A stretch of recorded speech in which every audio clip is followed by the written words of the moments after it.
여러분, 우리는 지난 시간에 결코 거기서 나오지 못하리라 라는 제아의 말씀을 가지고 이 미움에 대한 예수님의 말씀을 함께 살펴보게 되었습니다.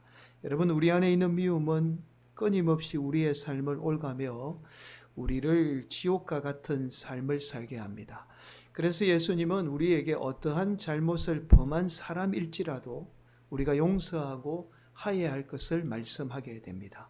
때로는 우리가 억울한 일을 당하고 고통을 당하지만 그러나 그들의 악을 통해서 오히려 우리 하나님은 우리를 사랑하셔서 하나님의 온전한 자녀로 살아가게 합니다.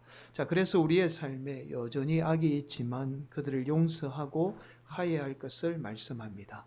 사랑하는 성도 여러분, 오늘도 우리 성도들이 미움으로부터 여러분의 마음을 지켜서 하나님의 복된 자녀로 살아가는 귀한 성도들이 되시기를 예수님의 이름으로 간절히 축원을 드립니다.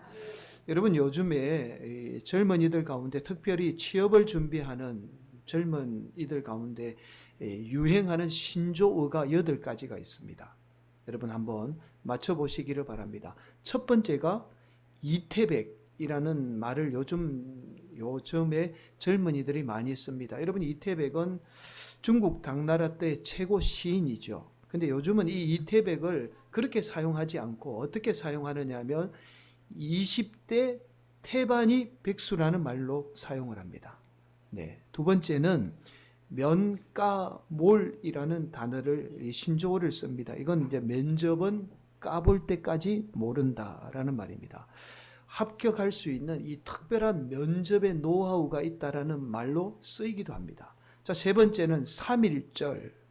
우리는 3.1절 하면 독립운동을 위해서 일제히 태극기를 들고 대한독립 만세를 외친 사건을 기념해서 3.1절로 지키죠. 그런데 요즘의 젊은이들은 3.1절을 다르게 사용합니다. 요즘 젊은 세대는 3.1절을 어떻게 사용하느냐면 신입사원이 30대가 넘으면 합격률이 떨어지는 현상으로 31세 이후에는 절대로 취업하지 못한다라는 말이 3.1절입니다. 야, 너 벌써 3.1절 지났지? 그러면 31세가 지났다라는 말이에요. 자, 다음으로 네 번째는 금턴이라는 말을 많이 씁니다. 말 그대로 금처럼 소중한 인턴이라는 말이에요. 여러분, 인턴도 다 급이 다르다고 합니다. 예, 이 정규직이 보장되는 인턴 있잖아요. 조금 있으면 정규직이 되고 또 정규직 전환율이 높은 인턴은 검턴이라고 해서 아주 귀하게 대접을 받는다는 거예요.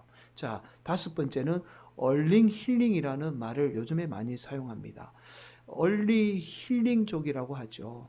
행복한 삶을 가치관으로 추구하는 30대를 가리키는 말이에요. 보통 우리가 중장년층이 퇴직하고 나면 그때부터 이제 건강이나 어떤 힐링을 꿈꾸잖아요. 근데 요즘은 30대부터 미리 이 힐링이나 행복을 꿈꾼다라는 겁니다. 그래서 요즘에 얼리 힐링족이라는 말을 많이 사용을 합니다. 자, 여섯 번째는 청년 실신 시대. 자, 이 말은 청년 실업과 청년들이 가지고 있는 이 신용 불량의 문제를 합친 신조어입니다. 청년들이 실신한 시대다라고 그렇게 말을 해요. 사회에 첫 발을 내딛기 전에 막대한 교육비를 우리가 어떻게 해요? 대출을 받잖아요. 그래서 이제 취업을 해서 대출을 갚으려고 했는데 막대한 대출을 갚으려고 했는데 졸업 후에 취업을 하지 못해서 이 돈 때문에 신용 불량자가 된 요즘 청년들을 말하는 이 단어가 청년 실신 시대라는 말입니다. 자, 그리고 일곱 번째가 취집이라는 말을 많이 씁니다. 이 말은 굳이 힘들게 남성들 경우에는 굳이 힘들게 취업하지 말고 사업하고 돈 많은 여성을 만나서 장가 간다는 뜻이 취가라는 뜻입니다. 반면에 여성은 힘들게 취업하지 말고 돈 많은 남자 만나서 시집 간다는 뜻의 말로 바로 취집이라는 말을 많이 사용합니다. 마지막으로 unplanned라는 단어를 사용합니다. 이 unplanned라는 말은 친구라는 플랜드 말에 부정을 나타내는 접두사 un을 붙여서 친구를 끊는다라는 말로 사용을 합니다. SNS 상에서 팔로잉 되어 있는 친구를 삭제한다는 뜻으로 사용이 되죠. 이 말은 요즘 이 젊은 세대는 취업을 위해서 친구마저도 끊는다는 이 언플랜드라는 이 말로 사용을 합니다.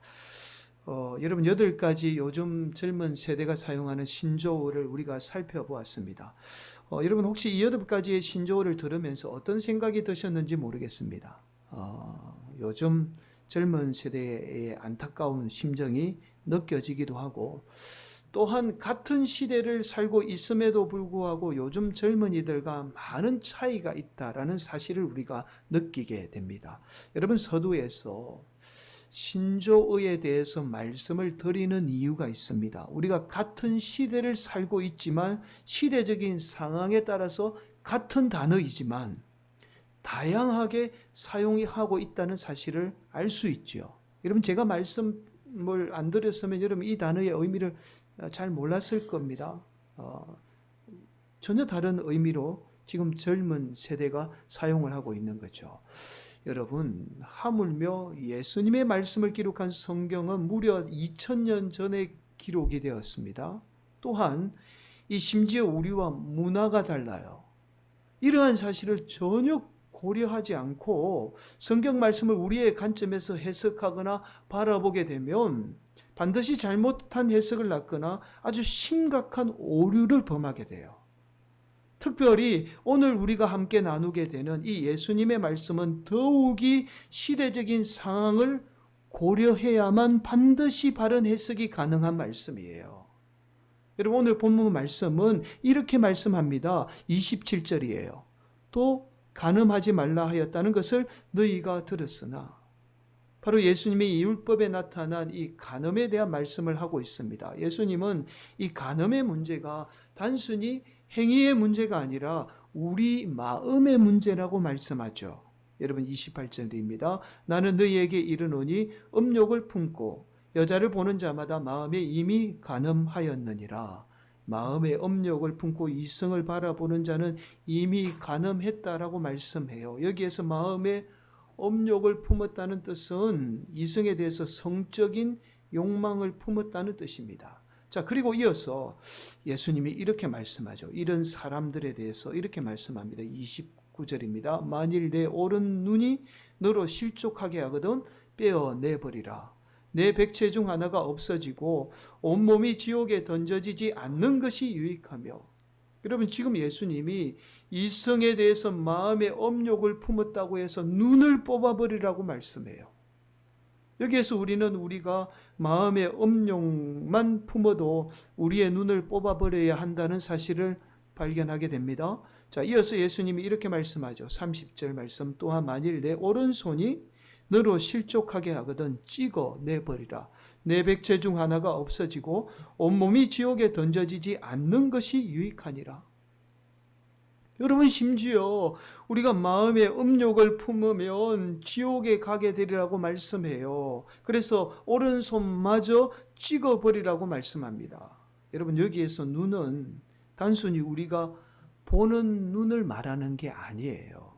자, 우리가 보는 눈을 통해서 만들어진 우리의 잘못된 가치를 말합니다. 또한 이 오른손은 우리의 능력을 의미해요. 예수님 당시에 오른손을 능력을 나타내는 의미로 사용된 단어입니다. 그러니까 우리가 눈을 통해서 가지려고 했던 잘못된 힘이죠. 우리가 잘못된 가치를 통해서 가지려고 하는 이 능력을 뽑아버려야 한다라는 예수님의 말씀입니다. 자, 그리고 오늘 말씀은 예수님이 간음에 관해서 말씀을 하다가 갑자기 이혼에 관해서 말씀을 해요. 31절 말씀이죠. 또 일렀으되 누구든지 아내를 버리려거든 이혼 정서를 줄 것이라 하였으나. 자, 이런 말씀이죠. 아내와 이혼하려면 이혼 정서를 써주고 이혼을 하라라는 말씀이에요. 자, 마지막으로 32절에 예수님이 이렇게 말씀합니다. 함께 봉독합니다. 나는 너희에게 이르노니 누구든지 음행한 이유 없이 아내를 버리면 이는 그로 간음하게 하며 또 누구든지 버림받은 여자에게 장가드는 자도 간음함이니라. 음행한 이유 없이 아내를 버리면 버린 아내가 간음하게 돼요. 자, 내가 간음한 문제로 아내를 버리게 되면 도리어 아내가 간음하게 되고, 또한 심지어 버린 아내와 결혼한 남성마저도 간음하게 된다라는 사실을 말씀하고 있습니다. 여러분, 오늘 말씀은 우리가 이성에 대해서 마음으로 업력을 품게 되면 우리의 눈, 심지어 손마저도 빼내버리거나 찍어내버리라고 말씀합니다. 여러분, 이 말씀대로라면 아마도 우리 가운데 지금 오른쪽 눈이 없거나 오른쪽 팔이 없는 분이 꽤 많이 있어야 합니다. 맞죠? 하나님 말씀대로 우리가 살아야 되잖아요. 여러분, 하나님 말씀대로라면 온전한 몸으로 이 자리에 앉아 있을 분이 거의 없을 거예요. 자, 흔히 우리가 알고 있는 위대한 성인이라고 불리는 분들도 이 말씀은 도저히 지킬 수 없었습니다. 자, 여러분, 그렇다면 우리는 이 말씀대로 살 수 없다는 결론에 도달하게 됩니다. 자, 지금 예수님이 우리가 지킬 수 없는 말씀을 하고 있습니다. 여러분, 예수님이 왜 우리가 지킬 수 없는 말씀을 하고 있을까요? 사랑하는 성도 여러분, 앞서서 우리가 살펴보았죠. 성경을 말씀을 문자적으로 해석하기 때문에 이런 모순이 생기게 되는 겁니다. 우리가 이 말씀을 단순한 간음에 관한 말씀으로 보기 때문에 이런 오류가 생기는 거예요. 하나님의 말씀을 지키려고 하니 눈과 손을 빼내거나 잘라야 하고, 또 하나님의 말씀을 안 지키려고 하니 하나님의 말씀을 지키지 못한다는 이 성적인 문제가 우리의 삶을 오히려 더 억압하게 돼요. 여러분, 반드시 성적인 문제는 억압하면 할수록 더 많은 문제를 낳게 돼요. 자, 오히려 예수님의 말씀인 오늘 말씀을 우리가 잘못 해석하게 되면 우리의 성적인 문제를 억압해서 우리의 삶에 더 많은 문제를 낳게 됩니다. 자, 여러분, 오늘 말씀은 실제로 우리가 마음으로 업력을 품었을 때에 우리의 눈과 손을 빼거나 잘라라는 말씀이 아니에요. 자, 예수님이 이 말씀을 통해서 우리에게 무엇을 말씀하는지를 알 수 있는 말씀이 바로 오늘 본문의 결론의 말씀인 31절과 32절의 말씀입니다. 한 번 더 우리가 31절, 32절 말씀을 봉독하도록 하겠습니다. 또 일렀으되 버리려거든 이혼 정서를 줄 것이라 하였으나 나는 너희에게 이르노니 누구든지 엄행한 이유 없이 아내를 버리면 이는 그로 간음하게 하며 또 누구든지 버림받은 여자에게 장가드는 자도 간음함이니라. 여러분, 예수님 당시는요, 모세의 율법이죠. 이 율법 아내를 버리려거든 이혼 정서를 쓰고 버리라는 이 말씀 때문에 수많은 여성이 남성으로부터 버림을 받았습니다. 여러분, 얼마나 심각했는지를 알 수 있는 역사적인 자료가 있어요. 당시에 로마의 시인 중에 마샬이라는 인물이 있습니다. 이 인물이 쓴 저서 가운데 이런 내용이 나와요. 여성 가운데 남성에게 10번이나 이혼당한, 그래서 고통당하는 여성에 대한 이야기가 나옵니다. 10번을 버림을 받았다라는 거예요.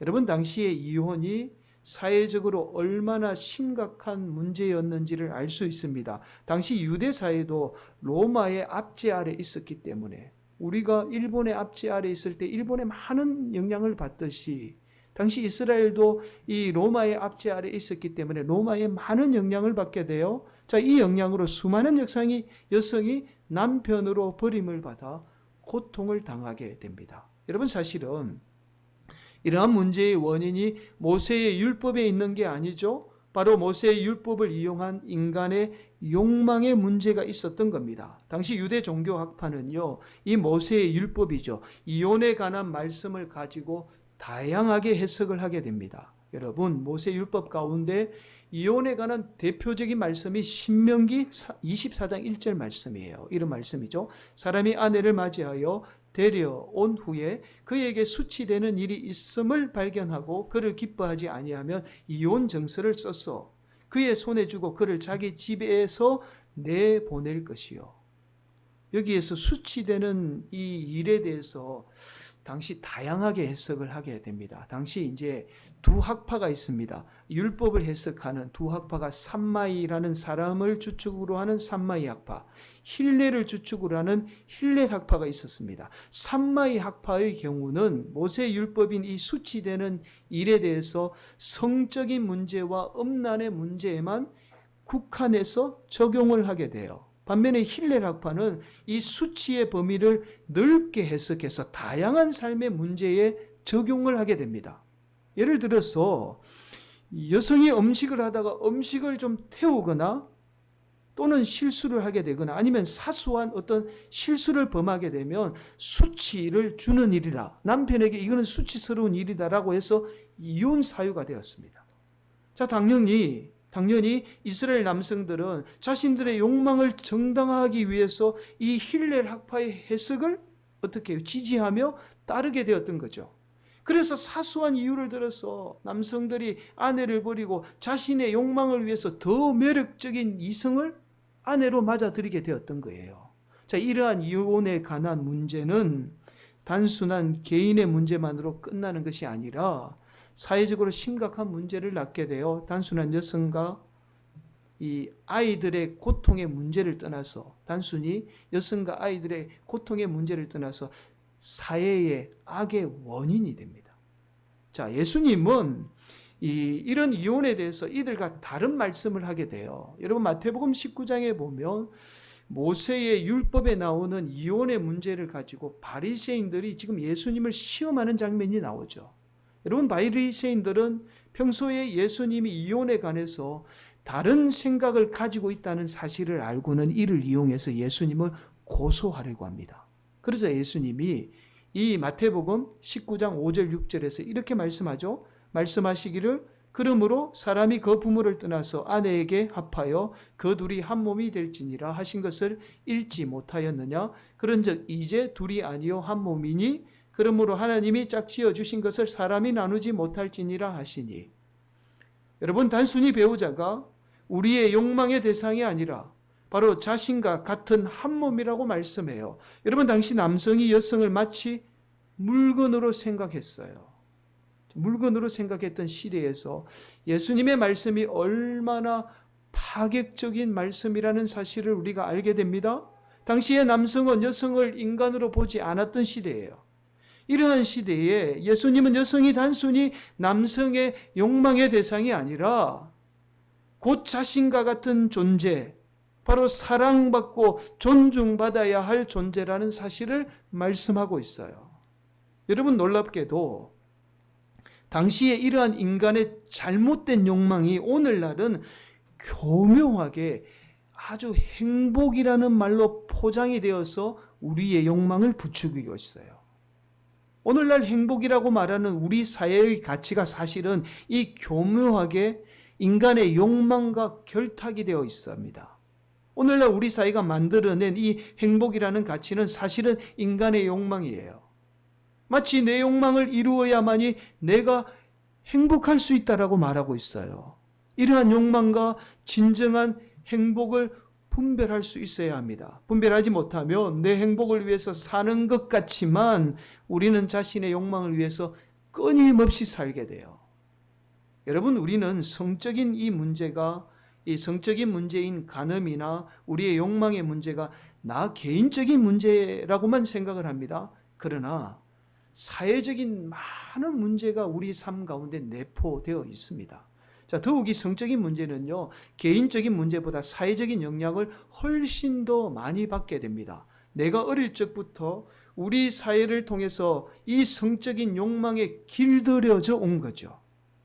엄밀하게 따져보면 내 욕망이 아니라 우리 사회의 욕망을 내가 지금 추구하고 있는 거예요. 예를 들어서 우리가 이성에 대해서 선호할 때 우리가 가지는 이성에 대한 선호보다는 사실은 그 사회가 원하는 이성을 선호하게 됩니다. 욕망도 마찬가지죠. 내 욕망이라고 생각하지만 우리 사회가 만들어낸 욕망을 지금 내가 추구하고 있는 거예요. 그래서 실제로 시골의 사람들보다 나이에 상관없이 다 포함해서 대도시의 사람들의 이 범죄율이 훨씬 높아요. 여러분, 왜 그럴까요? 여러분, 그만큼 우리 인간은 어떤 외부의 영향을 많이 받고 있다는 사실을 그대로 지금 보여주고 있는 겁니다. 이처럼 지금 우리는 무의식적으로 세상이 만들어낸 가치의 영향을 받고 있어요. 우리가 의식하지 못할 뿐입니다. 지금 예수님이 바로 우리 사회가 만들어낸 이 잘못된 성적인 욕망을 우리의 마음에서 빼내 버려야 한다라는 사실을 지금 말씀하고 있는 거예요. 우리 눈과 손을 잘라라는 말씀이 아니라, 그래서 예수님이 간음에 대해서 말씀하신 후에 당시 이스라엘 백성들의 잘못된 결혼에 대해서 지금 말씀하고 계신 겁니다. 이스라엘 백성들이 가지고 있던 이 간음의 문제가 단순히 우리 행위의 문제가 아니라 이스라엘 백성들의 욕망으로 병든 이 마음의 문제이기 때문에 이 병든 마음을 빼내버려야 한다라는 예수님의 말씀입니다.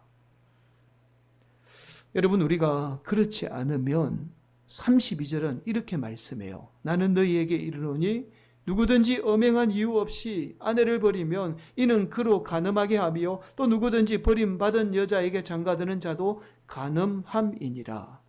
여러분, 이렇게 말씀하고 있습니다. 내가 아내를 버리게 되면 이 일을 통해서 버림받은 아내마저도 간음하게 되고, 심지어는 그 버려진 아내와 결혼한 남성마저도 나와 전혀 상관이 없음에도 불구하고 간음하게 된다라는 말씀이에요. 여러분, 성적인 문제는 반드시 자신뿐만 아니라 타인에게 영향을 미치게 됩니다. 나의 한순간에 잘못된 욕망이, 성적인 욕망이 타인에게 심각한 상처와 문제를 일으키게 돼요. 우리 자녀에게, 배우자에게 심각한 상처를 주게 됩니다. 결국에는 우리가 속한 이 공동체마저도 불행하게 만드는 것이 성적인 문제입니다. 여러분, 제가 2주 전에 칼융에 대해서 말씀을 드렸습니다. 우리가 잘 아는 이제 프로이트가 꿈을 통해서 우리 인간에 잠재되어 있는 무의식 세계를 연구하게 되죠. 무의식 세계를 통해서 인간의 의식 세계의 문제를 해결하게 됩니다. 칼융은 이 프로이트의 무의식 세계에서 더 깊이 있는 무의식 세계에 관해서 이야기를 하죠. 바로 집단의 무의식입니다. 인간은 단순히 개인의 무의식에만 지배를 받는 존재가 아니라 집단의 무의식에 지배를 받게 된다라는 사실을 밝혀내게 됩니다. 자, 여기에서 집단의 무의식이라는 것은 우리 사회나 내가 속해 있는 공동체 안에 우리의 행동을 지배하는 무의식이 존재한다라고 말하는 거죠. 그러나 칼융은 이 집단의 무의식에 관해서 말할 때 단순히 우리 집단에 속한 무의식만을 말하지 않아요. 중요한 이야기를 합니다. 우리가 속한 집단을 통해서 역사하는 영적인 무의식 세계가 있다라고 말해요. 즉, 개인의 삶을 지배하는 집단의 무의식 가운데는 많은 부분 영적인 무의식 세계가 우리의 삶을 지배하고 있다라는 거예요. 그래서 여러분, 예수 믿는 것과 믿지 않는 것과 많은 차이가 있습니다. 여러분, 별것 아닌 것 같지만 아주 영적으로 무서운 영향 안에 우리가 들어가게 되는 거죠. 자, 결국 칼융은 악한 영이 우리 사회라는 이 집단을 통해서 우리의 무의식 세계를 지배하고 있다라고 말씀해요. 사랑하는 성도 여러분, 오늘날 악한 영이 우리 사회의 집단의 무의식을 통해서 우리 성도들이나 우리 자녀들을 끊임없이 병들게 만들고 있습니다. 오늘날 우리 성도들의 마음을 지배하고 있는 이 잘못된 성에 대한 욕망뿐만 아니라 특별히 결혼에 대해서도 세상에 물든 가치가 우리를 지배하고 있어요. 오늘날 많은 성도가 지금 우리 사회가 만들어낸 이 잘못된 가치를 진짜 행복이라고 생각하며 그 잘못된 행복을 이루려고 합니다.